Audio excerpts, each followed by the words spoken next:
Namaskar and a very good afternoon, ladies and gentlemen. Hope you all had a fulfilling lunch.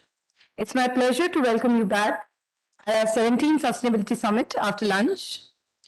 Very happy to share that in order to reduce our carbon footprint, there is no usage of plastic bottles and all hoardings, signages, and backdrops are cotton based in the summit. With this, we have also attempted to reduce the usage of paper. I would like to inform that participants can access all the summit details by scanning the QR code available in the hoardings, standees, and the registration table. It is indeed an honor and privilege to welcome you all to the session on Women Champions in Sustainability. I welcome all distinguished speakers of the session who are us with here today. Some of our speakers are joining virtually. I request all the speakers to please take their seats.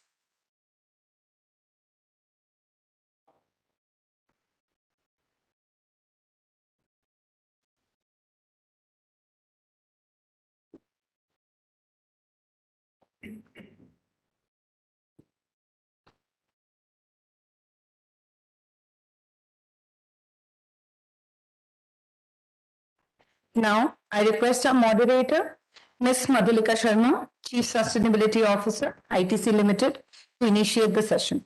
Thank you. Over to you, ma'am. Thank you and good afternoon and welcome back from lunch. So this topic is, I'll just set the context of how it becomes very relevant for us of 17th Sustainability Summit when we are looking at a sustainable tomorrow. While there have been, so again, as expected, I thought I'll see more number of women in this room than men, but very happy and very glad that some women have the courage to come and attend this session. It would have been good that we had more men because it's not about being men, women. It's about creating a sustainable tomorrow, which is inclusive, which has got equity, and it has got parity for everyone. And I think the women here realize the issues, but they just want to hear it out. But I think it would have been good if we had some more men in the room to appreciate that there are issues. Having said that, I think we have seen a sea change, a transformational change in the way women have got integrated into the employment thing. And maybe in the last 2-3 decades, as of now, more than 30% of the women are part of the whole employment sector. But again, a lot of it is in unorganized sector, and for some of the countries, these numbers could be far worse. And maybe that is why the Sustainable Development Goal number 5 is there, that which talks specifically on gender diversity and gender parity. And I think the challenge is not because opportunities are not there or women lack the expertise or the tenacity to be part of a working job. I think it's because it's still not a level playing field. The recent COVID has just shown that while there were job losses, there was a Lancet report which says that the job losses for women, and this is a global data, was far more than job losses which the men had. Because the unpaid care, the responsibility for that, while it was needed, was left to women, which means that women across segments had to stay back at home and sacrifice their jobs to be part of this whole caretaking which COVID kind of gave. So on this, I think such disasters only are going to aggravate the situation. And I think sustainability as a concept, it's a very, it's a very broad subject, but I think it happens when there is an economic sustainability as well as there's a social sustainability. And the earlier panel, we did discuss about, the S in the sustainability ESG being lesser talked about, or it's more about social sector, but it's also about creating inclusiveness, creating equity, creating parity, so that we leave a sustainable tomorrow for the generations to come. And we heard so much about the impacts of climate change and how the urgency is there. And I think disasters like climate change is only going to aggravate and further impact the very vulnerable section, which is the women. India has got the largest working women workforce is not in IT sector, unfortunately, it's actually in the agriculture sector. It's also one of the most exposed and vulnerable sector, and hence I think this topic is very, very relevant. While I think all the panelists here would not have wanted a women panel to discuss on this, but I think it becomes very important for us to discuss this subject. And with me, I have a very, very eminent, set of panelists who have, in their own way, in their own right, in their own areas, in their own jurisdiction, in their own roles and responsibility, have created that transformation. I would first like to welcome, and I welcome all my panelists, as mentioned. So we have Ms. Shokonada. She is the Indian representative of UNDP. And UNDP in India runs one of the largest programs globally. And she has been, before this, and as part of her role, she was also, just pardon me, moved up something. So, yeah. And before this, she was also the UN resident coordinator for Maldives, and she has been working in countries like, which have got, social inequity and kind of issues throughout her career in UNDP. She has served in diverse and challenging contexts across geographies like Pakistan, Congo, Yugoslavia, Kosovo, and Tajikistan.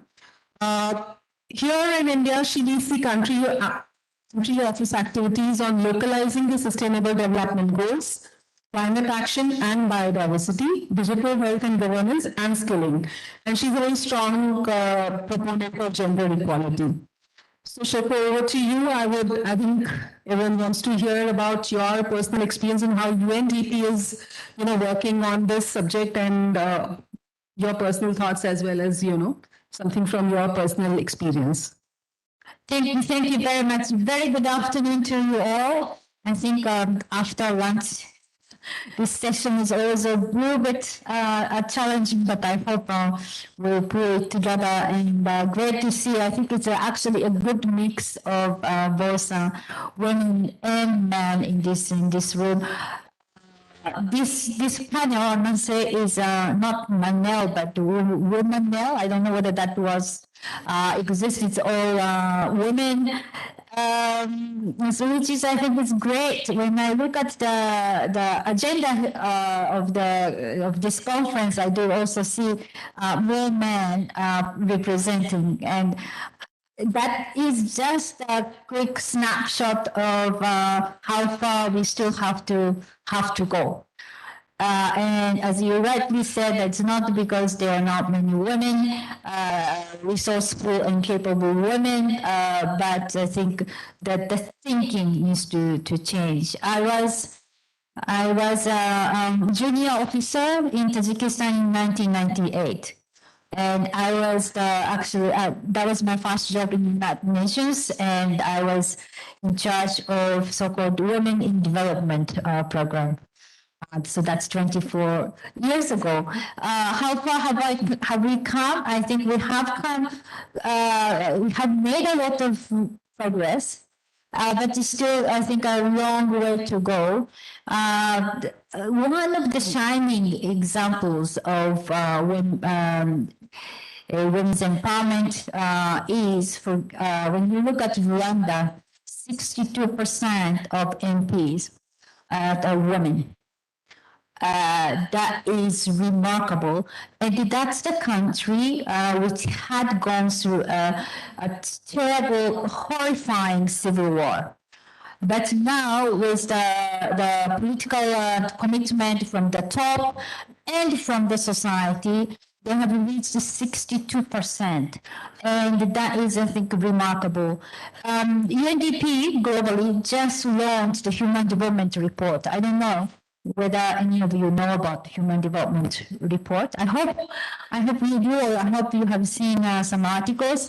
It's not about ranking. I think often ranking is pretty much focused.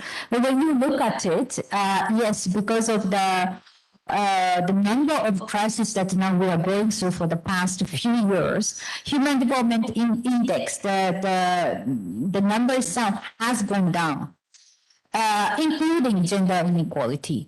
That shows that when there are crises like confluence of crises from COVID to food security to even war in Ukraine, and then of course climate. Now I would say not climate change, but climate emergency or crisis. Women are hit hardest.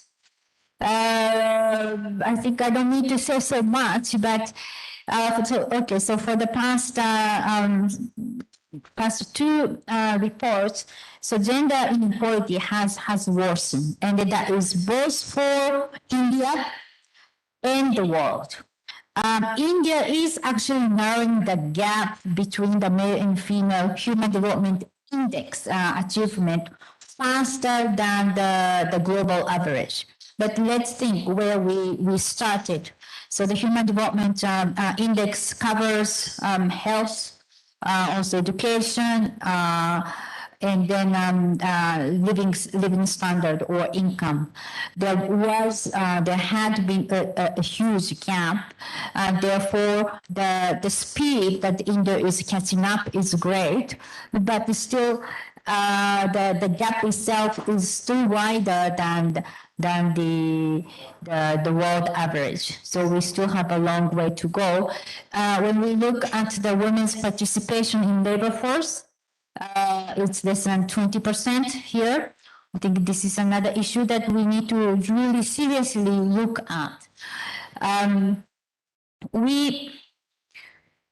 So gender, well, we have SDG 5, as you rightly mentioned, but it's not only SDG 5 where we should be looking at.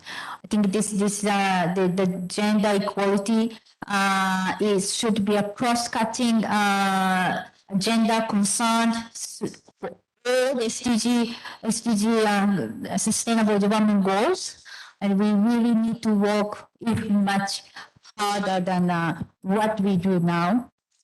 So we really need to scale up the investment in gender equality and really to promote and support women and girls' education, health, well-being, safety, access to finance, opportunities, resources, and leadership, so that in the end, enough resources, budget also will be allocated more fairly to women and girls. It's very, very important. So all of us have a responsibility when we have an election to think whom we should be voting, so that our future, we are responsible for our future, for our own children, our grandchildren, and in order to make the world more equal, we do need to have more women in the policy making process. I think I'll stop it here, and then we'll have more conversation. Thank you so much, Yoko. And from policies which will drive these changes at the grassroots, I move to Claire Shrewsbury. She is the Director, Insights and Innovation at RAP. Claire will join us from UK, and she's the Director of Insights and Innovation at RAP. And in her role, she's responsible for RAP's policy and insights work, technical support for local authorities, and grant management across UK.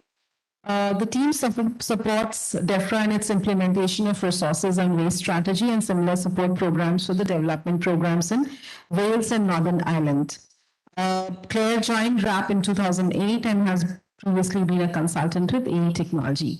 So Claire would like to hear about you, from you actually, and you heard about some of the statistics from less emerging economies, and maybe over to you, you represent a developed economy, and how are the things there, and personal experience, and what needs to be done more. Yeah. Yeah, thank you so much, and hopefully you can hear me. If somebody could maybe give me a wave. Yes, we can hear you. Thank you. Yeah, no, thank you for inviting me to speak at this great event. And I just wanted to perhaps share a bit of my career journey with you all. As I say, I've been working in the environmental field for nearly 30 years, which is a bit of a scary thing to admit. I first really knew that I wanted to have an impact on preserving the planet when I was about 14 and became aware of the damage that CFCs were doing to the ozone layer, and that by simply switching products away from aerosols could have a really positive impact.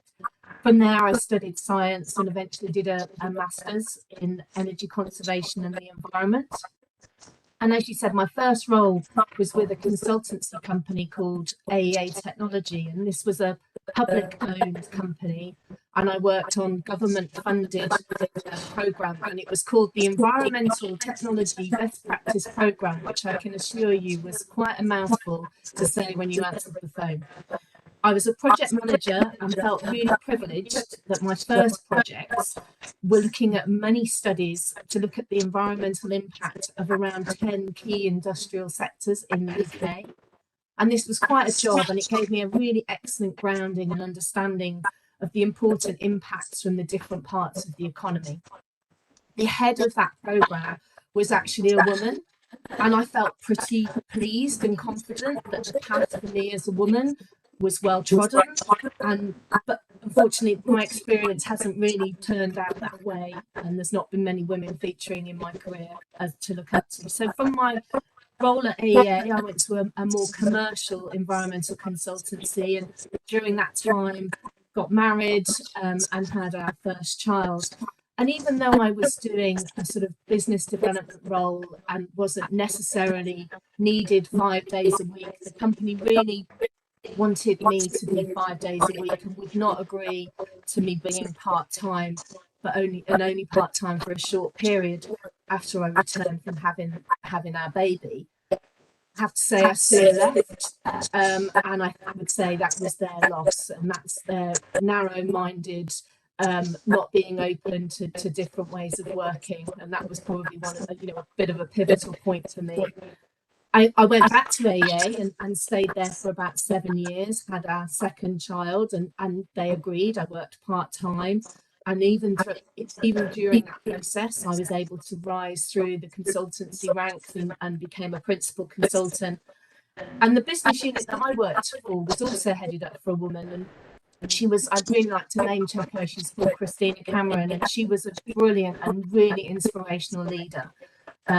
Really focused, really understanding, and actually a brilliant role model. So I moved to RAP over 14 years ago, bringing with me my convening and programme management skills. I was appointed as a glass sector manager. I didn't know anything about glass, glass production, glass packaging, all the issues. But what I did do is that I knew that I could get the right people around the table and work through issues, find solutions, and agree actions to take. Possibly quite a female trait, but don't want to be too general. This position soon expanded to me taking charge of all of the technical packaging work within RAP, with the focus moving more and more towards plastics. At RAP, we helped develop the mechanical recycling of milk bottles and PET bottles to the point which in the UK that is now normal behaviour, that those are recycled really regularly.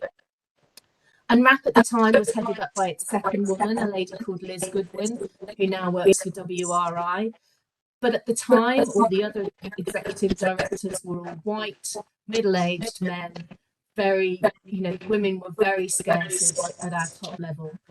From managing the packaging work, I then turned my hand to working closely with our government funder, the Department for Environment, working closely with them to help ensure RAP's delivery was in line with what they expected, and ensuring that we secured and maintained the vital funding that we got from them. And then I soon headed up the technical delivery of all of those government programmes. And nearly 2 years ago, I was asked to step up as an interim director and was absolutely delighted when that became permanent last March. I'm really pleased to say the makeup of our executive board now is nearly 50% women, and much the better for it, with much more diverse and inclusive conversations being had. RAP has achieved the Investors in Diversity Award, and we're proud to be continuing our journey to further embed EDI principles throughout the business and the organisation we work with. I think it's probably been said, but we know that women will proportionately be greater affected by the climate crisis and its impacts. Therefore, if we are going to truly address the climate crisis, women really need to play a vital part in the development and delivery of actions and solutions. This crisis is such that it can't be for the small privileged few who are able to act. This needs diversity of thought and the inclusion of a wide range of voices, which is critical if we're going to stay within a temperature rise of just 1.5 degrees. We need to ensure we offer the right working environment to allow women to flourish, and simply not insist that they work like men. Otherwise, we will lose their talents to other sectors and the opportunity will be lost. If I'm honest, my career hasn't featured too many women to look up to, but I hope that I can be a role model to others and help inspire other women to follow a career to help combat change. And I certainly won't be pulling up the ladder behind me. Thank you. Thanks a lot, Claire. We just heard that Claire was, helped initially by her role models, and she found the tenacity to go back after taking a break. Our next panelist, very happy to introduce Shruti Shibilal. She is the CEO and Director of Tamara Leisure Experience. She is going to join us virtually. Welcome, Shruti. Shruti has kind of been a role model and also a trailblazer in terms of setting her own examples, as well as facilitating more women to come into the workforce. She has been building business models that harmonizes people, planet, and profit. Under her value-driven leadership, Tamara Leisure Experience has grown to become synonymous with responsible tourism. The organization's ecosystem of sustainable initiatives closely integrates climate-resilient policies, including green building practices, wildlife preservation, and optimized use of resources, among other factors. Shruti was named the Young Global Leader of the World Economic Forum in 2017 and serves as a co-lead on the Responsible Destinations workstream of the Global Future Council of Sustainable Tourism. She also is a trustee for all foundations of Shibilal Family Philanthropic Initiatives. And she's also trustee of Women's Education Project, which focuses on educating and uplifting young women from vulnerable backgrounds. She has also in 2019 launched Satya, a hospitality skilling program, which enables young people from disadvantaged backgrounds to become employable within the restaurants and hotel industries. Over to you, Shruti, and would like to really hear some of the work that you are doing. Thank you so much, and it's lovely to be here. I hope you all can hear me and there's no too much echo in the background. So thank you so much for having me on such an esteemed panel. Particularly, it's wonderful to hear about everyone's thoughts and the work that they're doing in the space of gender parity and sustainability.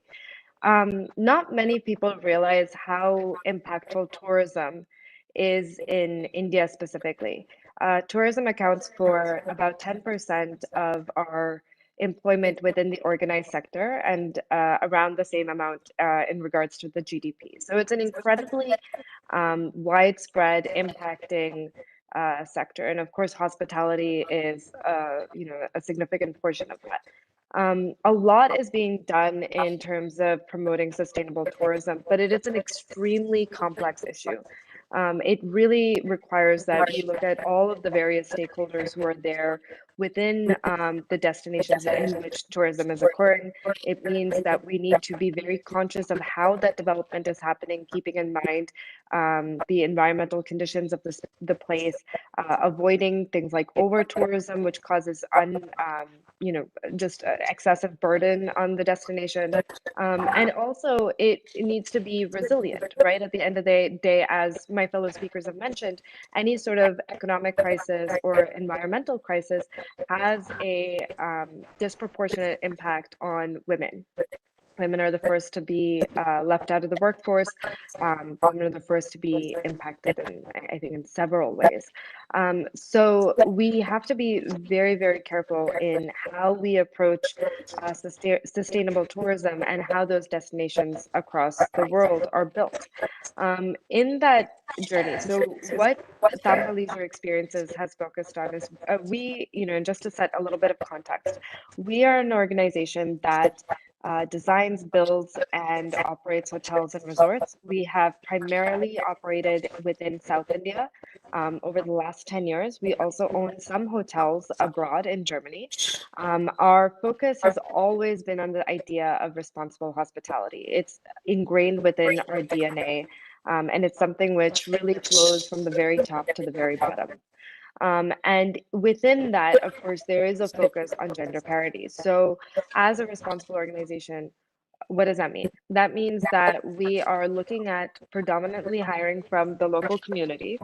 We're looking at having, bringing in as many women as possible into the workforce. We are looking at what can be done in terms of uplifting those women within the workforce as well. So just to give an example, typically if you talk to women who are working in the hotel industry, you'll find that many are dropping out before they get into leadership positions. And I think oftentimes the reasons for this are it's usually two things. Number one, it's safety. There's a lot of family pressure in that family members believe that it's an unsafe place to work, or it's, you're finishing your shift at, random hours in the night. How are these women going to get home safely? So there are a lot of concerns around that. So that's one big reason why there's a drop in the workforce. The other reason is because our policies as an industry are not necessarily as favorable to women as they are to others, right?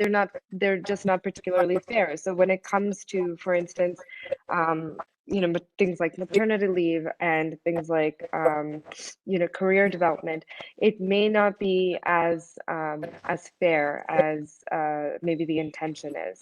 And therefore, we do see quite a lot of women dropping out before they reach leadership positions. So within Tamil Leisure Experiences, some of the things that we do to counter this is, of course, trying to really engage with the women within our organization to see, what are these concerns? What is it that we can do to ensure that that parity is there? The other thing that we do, which is really in line with our ethos, is thinking about how our hotels and resorts engage with the communities around us. Right. So we through and through believe in this idea of the triple bottom line. So we're looking at profitability, we're looking at the impact on environment, we're also looking at the impact on the people within the organization and around the destinations in which we exist. So one of the things that I think that we do, which is really in promotion of gender equality, is working with women's groups in the destinations in which we exist. And so let me just give you an example of this. In Trivandrum, we have an upscale business hotel, and we have a mini bar in that hotel, which I'm sure most of you would have seen mini bars in hotel rooms.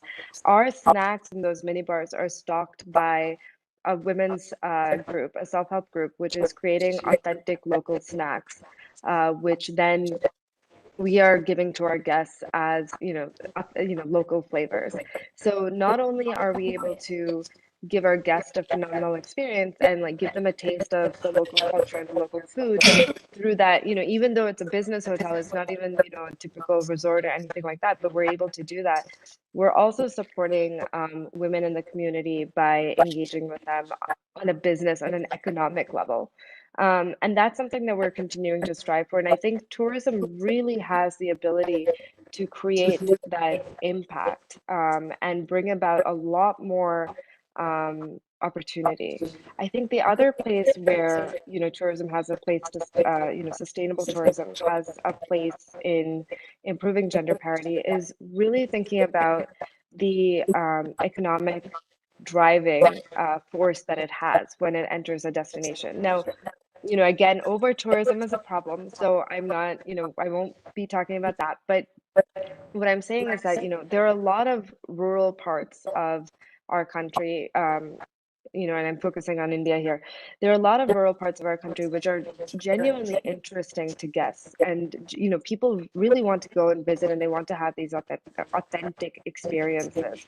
And this is, across the spectrum of the kinds of travelers which exist in our country. They are, when hotels and resorts and tourism go into these destinations, they act as an economic driver for those destinations. And what that means is that there is an impact on education, improvement in education, improvement in healthcare, improvement in infrastructure. And that really is powerful. But the key to this is going back to the first point that I was making, which is around the idea of making sure that all stakeholders are included in that conversation. In terms of policy, I think that one of the greatest things that needs to be done really is for tourism development to be done in a much more holistic fashion. Today, what ends up happening is that we're talking to, everybody is sort of, we're talking to stakeholders in silos and we're not including enough women in those conversations. So, we really need to bring them up into positions of power. And when I mean power is really into positions where they have a voice. So you had mentioned actually, so I'm a trustee on an organization called the Women's Education Project. And what this organization does is that it goes into rural parts of the country working with nonprofits that work specifically with women. And it implements, there's a program which is called I Am a Leader, which is shared with the young women of that, of that region. These women who are typically very young, they're maybe teenagers, a little bit older. What the program does is really open the eyes of these young girls, right? So they are exposed to things like financial literacy. They're exposed to things like family planning. And most significantly, what they're exposed to, they go on visits to places like the bank or shops, and they understand, what all exists within that region. And by that, they actually gain, confidence and they gain a voice. One of the most impactful things I've seen about this organization is that it actually changes the age of marriage significantly. It moves the age of marriage for these young women up by a couple of years. And by that, that there is more power within these women. And so for women to be empowered at that grassroots level, for them to become voices, activists for change, to deal with environmental crises, to be a voice in how tourism should develop in those destinations, that is really giving power, and creating sustainable change for the future by including them in the conversation. Because as we know, for instance, when women are there as part of, the leadership, like for instance in government, we know that those voices are heard and that there's much more aggressive, they much more aggressively are coming out with policies to deal with the climate crisis. So, this is very broadly what I had to say. I hope you found it useful. Thank you so much for having me. No, thanks, Shruti. It was brilliant. You made a very important point about women being in the decision-making kind of positions. And here I would like to really proud privilege to welcome my Ms. Suzanne. She is the CEO and CSO of IKEA, so I'll talk about that part a bit later, but a formal introductions here, Suzanne. So she's joined, she's joined like IKEA in 1997, has worked across our organization in different roles in IKEA. And this is the third stint in India. Prior to this, Suzanne was a business risk and compliance manager in Inca, where she strongly contributed to brand's risk and compliance strategy in times of transformation and COVID-19 pandemic. She started as environmental manager for the IKEA group and has moved on to IKEA Sweden, where the product development company, where she had various roles in different business categories. She then moved to India in 2007 to head the purchasing function of IKEA South Asia, covering India, Pakistan, and Bangladesh. In her last role in India, she was the country sustainability manager, laying down a people, planet, positive framework for India. She was also leading the market development for Delhi NCR region, and she's extremely happy to be back in India. And she helps contribute to lead IKEA towards vision of creating a better everyday life for many people. Something unique that I found out about Suzanne is that, and about IKEA, is that the CEO for a region is also the CSO, which means sustainability lies at the top, and it's a top-driven subject. Also, that I also met an erstwhile colleague of Suzanne, and he mentioned how she has been nurturing talent across IKEA, and also, how some of them, while they may have moved out, but still remember her as how she has nurtured this talent as a leader. So, Suzanne, very, very eager to hear to you and your experience on this very important subject. Thank you so much for the nice introduction, and good afternoon, sisters, brothers, lovers of sustainability. I feel at home to be here with you this afternoon. When people ask me professionally, who are you? I say, I'm an IKEA generalist with leadership as speciality and sustainability as my passion, because that is how I have evolved during my 25 years with IKEA.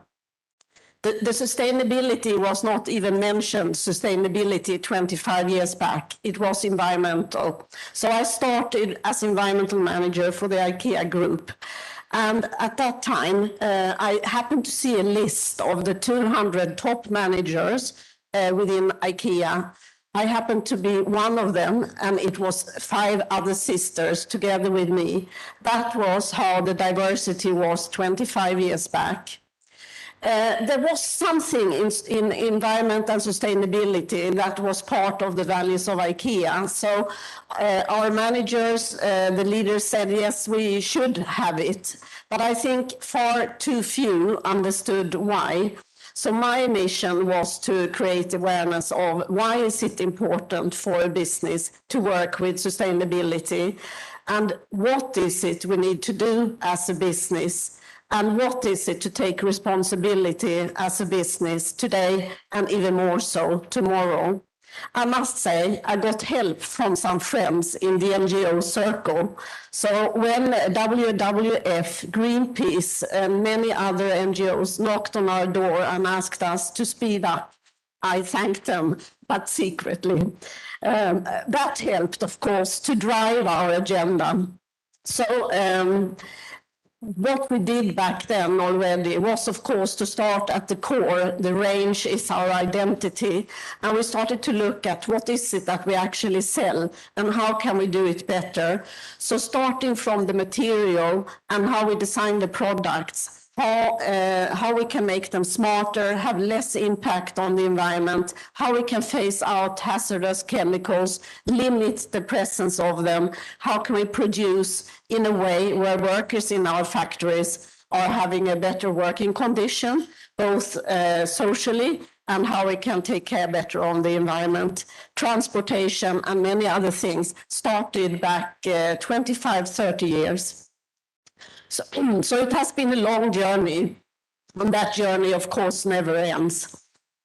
I think when I look now back, and I've had 8 jobs since I was the first environmental manager, I'm now on my 10th job, and again, I have the title of Sustainability Chief Officer. I think a lot has happened, and the biggest shift is the integration of sustainability in everything we do. And that has happened gradually over these years. It doesn't come easily, but I think it starts with the vision we have, creating a better everyday life for the many people that has expanded beyond the home to include people who are connected to us, societies, and the planet, of course. That helps. Then we have a very strong culture, you might have heard. We have values. And not so long ago, 10 years, we got an 8th value, which is care for people and planet. So it's right in the middle of what we are here to do. So when we ask our coworkers, what is the biggest pride you have? They say sustainability and diversity. These are the things that make them want to come to work with us and put up as top one pride to be associated with IKEA as an organization. So it is in the culture, it is in the values, it is even in the vision, but it doesn't stop there. It has to be part of a strategy of a company. And we everyone working under the IKEA brand, no matter where you are, in what part, you should work with being affordable, accessible, and sustainable. And these 3 roads forward go hand in hand. Connected to this, of course, there is a further strategy for the sustainability part that we call People and Planet Positive. And all throughout IKEA, we work with the 3 pillars of sustainability, where the first one is what we think we as a company really can offer our customers and co-workers, which is a more healthy and sustainable living. This goes back to the products that we can offer, the solutions for the home. And here we work with the democratic design principle that sustainability, affordability, quality, form, and function has to follow every product in its development to a ready product. Then the second one is climate and circular positive. And of course, here it's everything we do to reduce the impact on climate and how to become more circular. And the third pillar is about people, fair and inclusive. And here we come to the diversity part again. And for me, having been a woman in IKEA since the early start, for me, it has become naturally when we have become more and more women. And when we started our retail operations here in India some 6 years back, we had a strong commitment to be gender diverse in India, even if it took much more effort to reach it. So today we are almost 50-50 on all levels.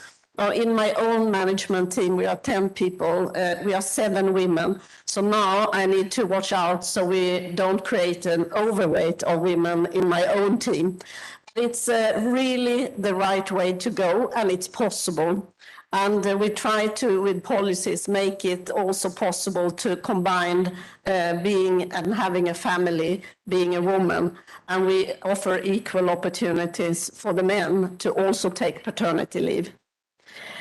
Finally, what I want to say, you get what you measure, it's a truth. And every company, of course, measure financial result, the profit and loss. We do too. But what we have added the last years is something we call value creation goals. So the financial result for the company is one dimension.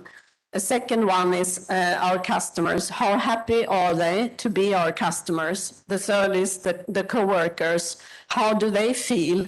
And how are we dealing with diversity? And are we also including the people that we recruit that are diverse? And the last but not the least, the planet, our impact on the planet. And all these 4 dimensions is what we say must be in place to create the success and be a trustworthy company that we would like to be, to build the brand here in India long term. So that's in a little nutshell the journey I've done and what we are as a company. So, thank you. Thank you. Thank you so much, Suzanne.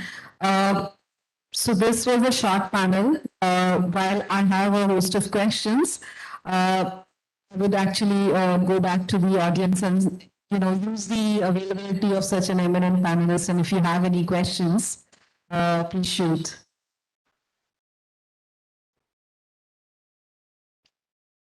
Would really love to hear some questions from the men in the audience.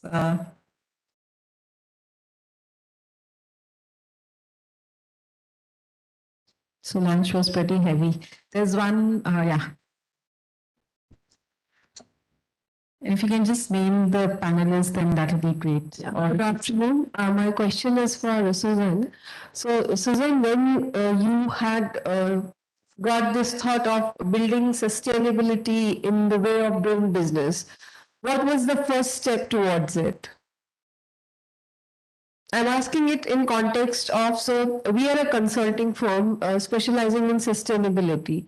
So we get a lot of clients who want to get into this space, but then they are lost. What is the starting step? Of course, you need to have that thought, that commitment, but while execution, what is the starting step for that? I think it's you need to have the top leaders with you. So to have a clear commitment and the clear why you want to do it as a business. I think we all want to do good, but what is in it, and are you fully committed? Then you can start to build it from there and make it part of strategies, values, the culture. So I think it's a journey, but the owners, the stakeholders that are key need to really buy into it, I think. Then you can create a journey together. But the many people in the organization is more times easier, I would say, to bring with you. As I said, it's the pride and many times what people want to be connected to. But you have to have the leadership with you into such a commitment, then it will go. But my question remains, like when we want to execute it, what is the starting point? Where do we look in the organization? I think that everyone wants to do good. I think everyone is caring about what's happening with sustainability on our earth. Very few are actually willing to pay or can afford to pay extra.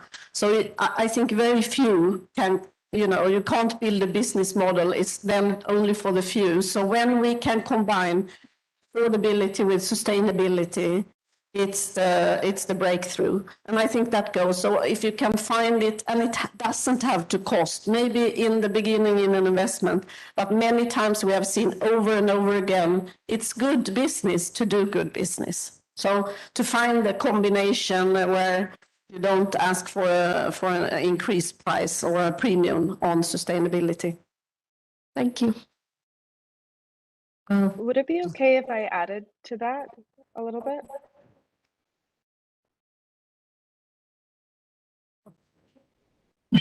Yeah, sure. Go ahead, Shruti.